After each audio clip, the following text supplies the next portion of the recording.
Finally, a new organisation to oppose this voice has been created. I applaud their courage. Now, I broke the news last week that it was coming, but the launch is today.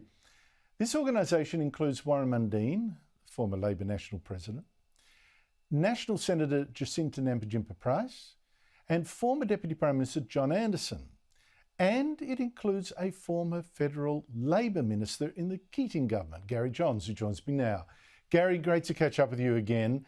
Can you tell us what is your organisation and why are you, a former Labor Minister, saying no to Labor's plan for a voice?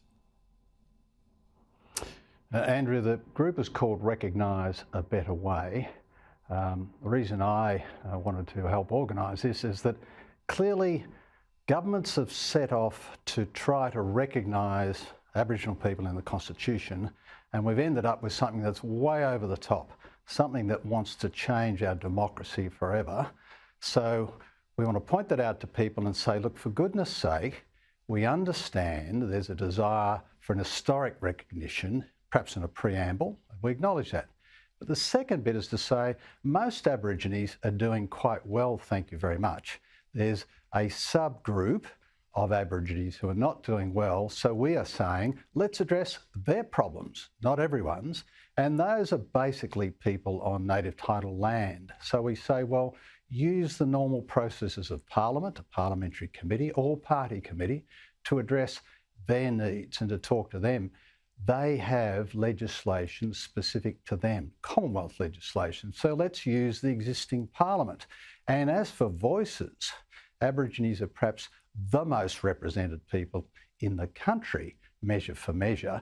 Let's go and talk to their existing voices to find out what's going on. Well, I think you hit on a point there, because I think the case is built on a lie that Aborigines have no voice. And look, just to sketch out what you just said, we've got more than 30 land councils, for instance. We've got 70 plus big Aboriginal organisations. We've got 2,700 Aboriginal corporations. We've got 11 members of the federal parliament who are Aboriginal themselves. And you've got a Prime Minister's Advisory Council. I could go on.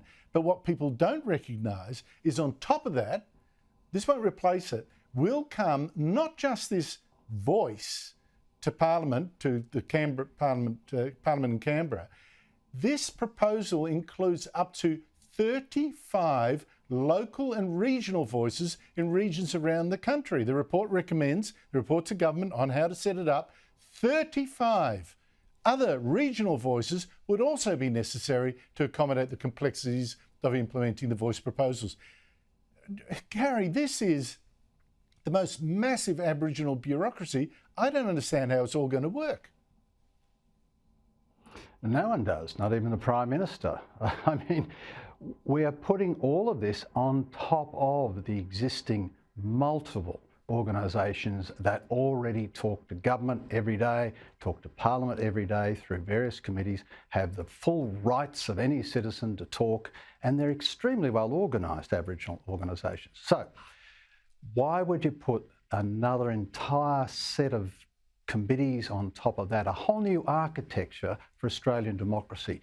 So look, it's a fantasy, it's a dangerous fantasy, and I don't want it to get in the way of a conversation that we at Recognise a Better Way want to have with Middle Australia that says, look, we understand your desire to help, it's just that the Albanese proposal won't help, but it will be expensive and it will get in the way of existing conversations. So for instance, go down to Alice Springs, some Aborigines will be against grog, some will be in favour of grog. Whose voice? Right?